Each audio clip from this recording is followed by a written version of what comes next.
Kamatis na madungis, napapakinis, napapakintab. Ang sikreto, Sus Mariosep.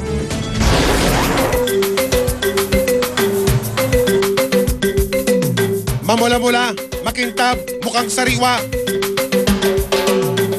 Ito ang hanap ng mga suki kapag namimili ng kamatis na hitik sa bitamina at pampaganda pa raw ng kutis.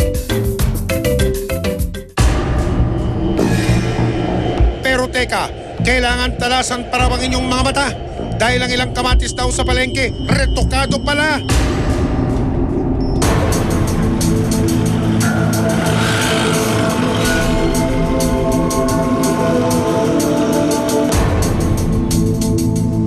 Para sa isang informante, ika nga'y don't judge the kamatis with its cover, ang motto niya. Dahil sa kalye raw ng Lakandula sa Tondo, Manila, makikita ang isang kamatis distributor na may kakaibang magic trick daw para mas maging mabenta. Doon po sa may Lakandula Street, Ma'am Tondo, yung pong bodega ng pinagbabagsakan ng kamatis, malaki po yun. Nakwento nga po sa akin nung boy nila na yung mga nagtitinda daw po sa palengke, sa kanila daw po humahango. Ang pinakamababang hango daw po sa kanila, ma'am, 20 hanggang 60 kakahon kinukuha ng isang negosyante ng kamatis sa bodega nila. Ang mga panindang kamatis ng wise na tindahan dumadaan daw sa masusing proseso. Aber, pasilip nga. Pag-deliver po ng truck dun sa may bodega nila, kanya-kanya na po pwesto yung mga boy, ma'am, para magpipili ng kamatis. Meron po sa labas sa tabi ng bangketa, meron din po sa loob mismo ng bodega.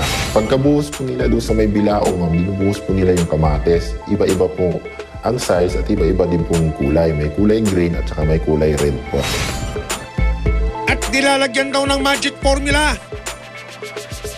Pagkabuhos po sa bilao ng kamatis po, ang ginagawa po nila, meron po silang binubuhos na liquid na kulay puti na may bula po. Ngayon, pinipili po nila by size po yung kamatis. Yung bottle po dito sa may labas, ang itsura po niya, puti lang po siya. Nakalagay po siya sa plastic bottle na may butas-butas sa takip. Yun po ang pinag-i-spray nila. Tubig na may bula? Kamatis ba yan o labada? Kainis! Meron din po silang ini-spray na nakalagay sa plastic bottle na may butas-butas yung takip. Dishwashing liquid daw po. Pampakintab daw po ng kamatis yun. Ang kamatis na pampaganda ng kutis, sinasabunan din para kuminis? Hindi kaya bibig na mga suki ang bumula sa inyong secret formula? Ayun o!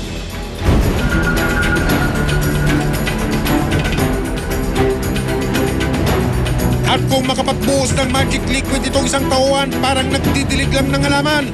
Ano ba naman? Ayon sa ekspertong nakausap ng investigador, hindi ligtas sa katawan ng tao ang pagkaing nakontamina ng dishwashing liquid na may halong tubig na ginagamit pang pakintab ng mga kamatis. Maaari pa rin pagmulan ng pag-alboroto ng tiyan. Ay, kung diluted yan, so medyo mild lang yung magiging manifestations ng pasyente unless mag-aspirate siya or mapunta sa lungs na.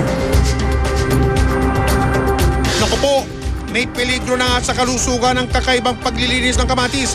Pagkatapos ilagay ang magic formula at balasahin ng mga kamatis, pinipili na ang mga ito hanggang naaayon sa kulay at kinis.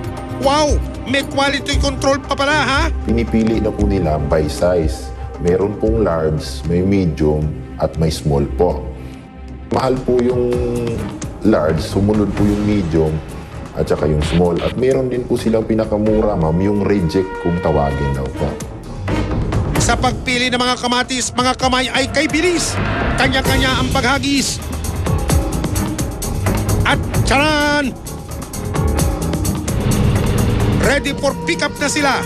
Saan kaya ang punta?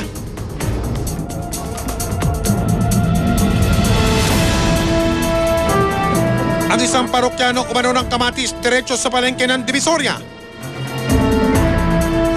Naku po, box office hit na sa mga suki ang kamatis na mukhang sariwa kuno.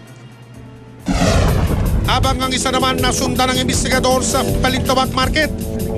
Dito pala ibinabagsak ang kahong-kahong mga kamatis na ito at didiretso sa sikmura ng mga mamimili. O may gulay. Susunod, makapasa kaya sa mga operatiba ang mga kamatis na may magic formula? Tubig lang po. Tubig tsaka ano? Basahan. Basahan mo yun. Ano yun? Ha?